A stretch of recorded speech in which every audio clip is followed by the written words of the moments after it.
Olá, professora. Olá, caros colegas. Meu nome é Marcos. Eu estou aqui para representar o meu grupo que ficou com o tema Ação e Dissolução Parcial da Sociedade. Um tema este que é bastante interessante. Uma novidade, na realidade, introduzida pelo CPC de 2015, que é a Ação de Dissolução Parcial da Sociedade, previstas lá nos artigos 509 ao artigo 609 do novo CPC. Antes de começar a entrar no tema em questão, eu gostaria de fazer algumas ponderações. Em primeiro lugar, eu gostaria de fazer uma consideração a respeito desse nome, dessa denominação, de dissolução parcial. Muitos autores criticam e questionam a respeito dessa denominação, dissolução parcial. E por quê? Porque dissolução, tecnicamente, seria um ato que levaria à extinção de uma sociedade. Ou seja, por meio de um distrato, de que os sócios chegam à conclusão de que não deve mais haver sociedade, ou por meio de uma sentença proferida por meio de uma ação de dissolução, é decretada a dissolução. A dissolução dá início à liquidação da companhia, ou da limitada. A liquidação pressupõe a nomeação do liquidante. O liquidante é encarregado de desmontar o patrimônio da companhia, vender os bens, pagar os credores e partilhar os acervos entre os sócios. Subsequentemente é isso.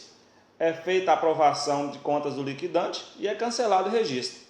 Portanto, dissolução, na acepção comum e técnica, seria um ato que dá início a um procedimento de extinção da sociedade anônima ou da sociedade limitada, ou seja, é o início do fim da companhia.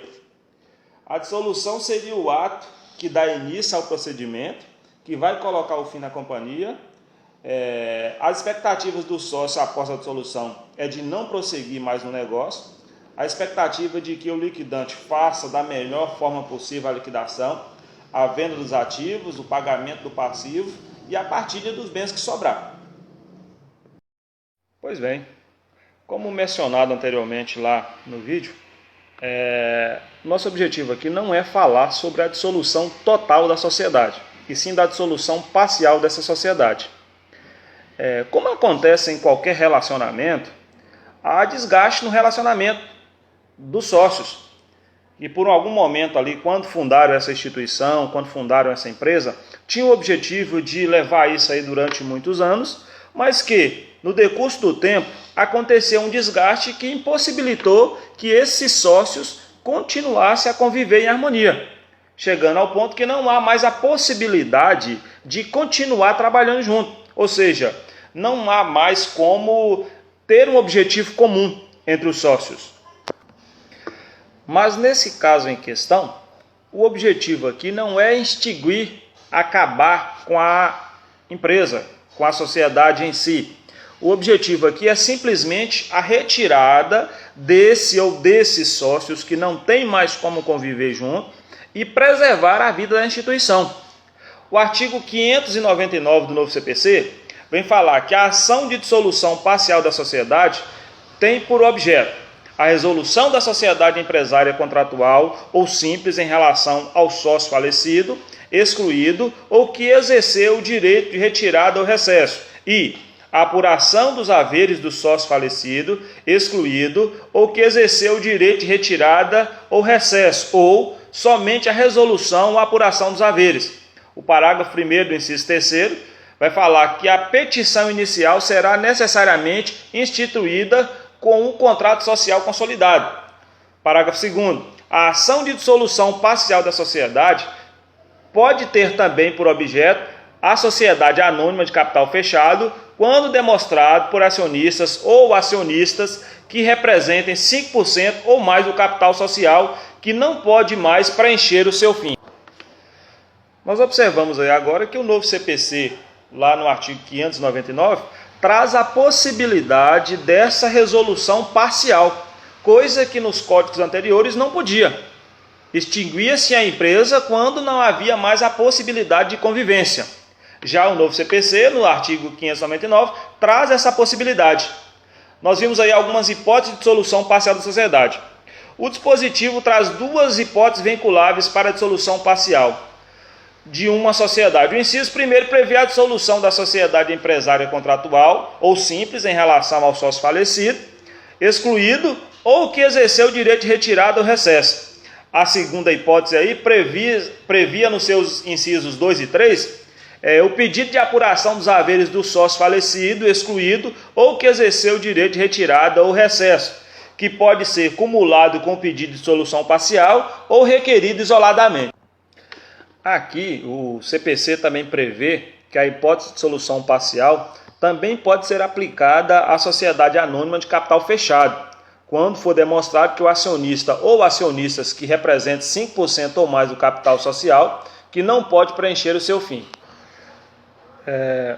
O CPC ele nos faz entender que a morte, a inabilitação, a incapacidade moral ou civil de algum dos sócios, o abuso, a prevaricação, a violação ou a falta de cumprimento das obrigações sociais não conduz à dissolução total da sociedade, pois tal medida extrema resultaria em um prejuízo desnecessário para a sociedade. Gente, aqui ainda é válido lembrar que o contrato social da empresa poderá estabelecer as regras de retirada do sócio, nas hipóteses de desinteresse em permanecer na sociedade, ocorrendo a resolução da sociedade em relação a um sócio ou a dissolução parcial da sociedade de forma extrajudicial. Portanto, aí, a dissolução parcial da sociedade, de forma extrajudicial, encontra-se fundamentada nos artigos 1028 a 1032, 1085 e 1086 do Código Civil, sendo o método aí mais célere e mais recomendado, pois atende aí o princípio da preservação da empresa, causando aí um impacto menor nas atividades da empresa.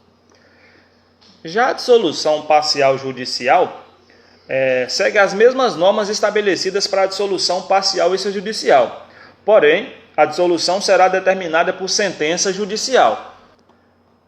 Só frisando aqui, conforme esclarecido aí, a dissolução parcial da sociedade ela pode ser provocada, conforme declara o novo CPC, pela vontade dos sócios, pela retirada dos sócios, pela morte do sócio, exclusão do sócio, falência do sócio e liquidação da cota a pedido do credor do sócio.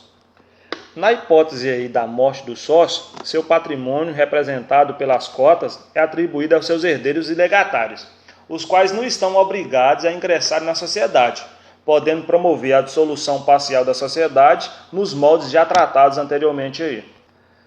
Dando seguimento aí, o artigo 600 do novo CPC vai falar dos legitimados. E, em resumo, vai falar que o dispositivo trata da legitimidade ativa para a propositura da ação de dissolução parcial da sociedade. O inciso 1º, 2º e 3º vai tratar da legitimidade das hipóteses de falecimento do sócio.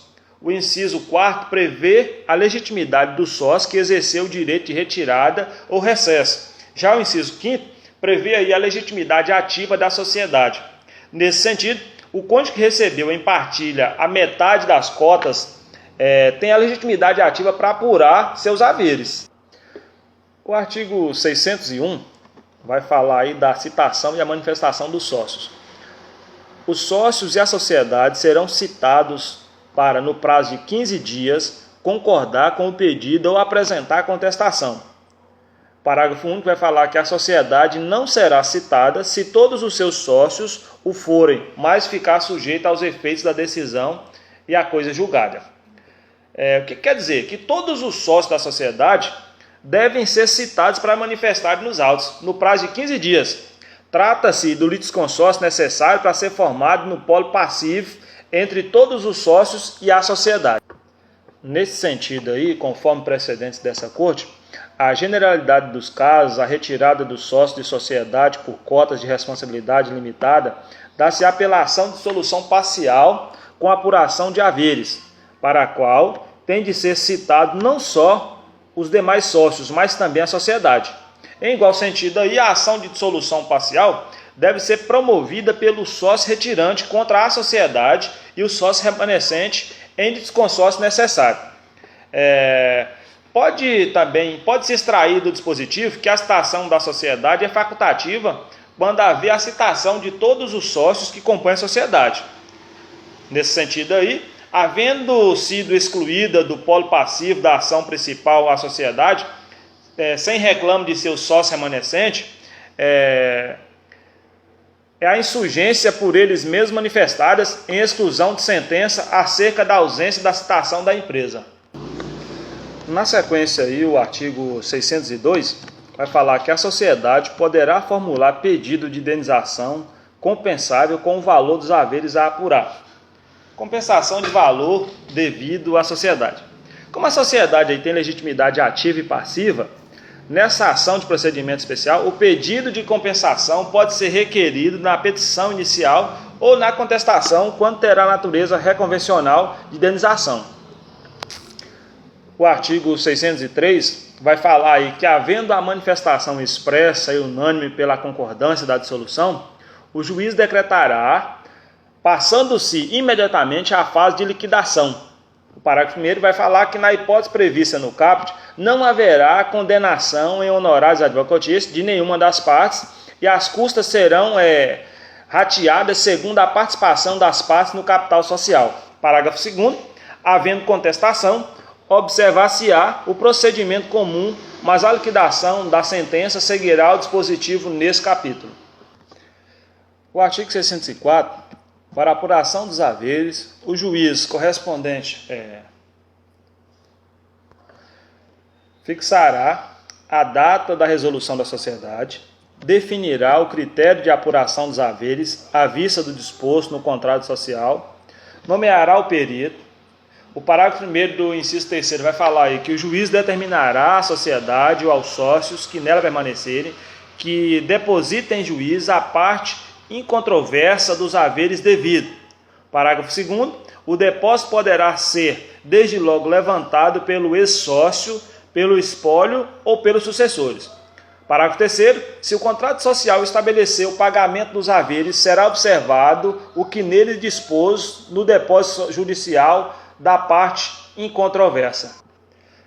Por fim, fazendo as minhas considerações finais aí, a resolução da sociedade em relação a um sócio, a dissolução parcial de sociedade de forma extrajudicial, encontra aí fundamentada aí na quebra do affectio societatis, no desinteresse em manter-se associado a determinada empresa, ou seja, no desinteresse em manter-se sócio, no desinteresse em manter-se trabalhando junto. A dissolução parcial pode ser procedida de forma extrajudicial, quando os sócios em comum acordo assim determinarem, com a apuração dos haveres e liquidação das cotas do sócio retirante, sendo realizada a respectiva alteração contratual relativa à saída desse sócio. Não resta dúvida aí que a forma mais célere e menos onerosa é a representada pela dissolução parcial de forma extrajudicial. Porém, em alguns casos aí, os sócios não encontram alternativa se não se socorrerem da dissolução parcial na forma judicial, onde serão discutidas aí na primeira fase as questões relativas às causas da dissolução e, no momento em seguida, na segunda fase, realizada a apuração de haveres e a liquidação da cota.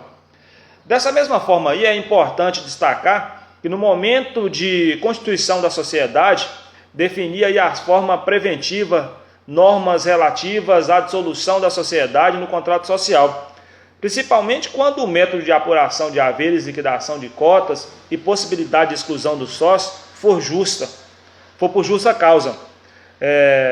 Pode viabilizar aí a dissolução parcial de forma extrajudicial, ao mesmo tornar-se um documento norteador da dissolução parcial de forma judicial.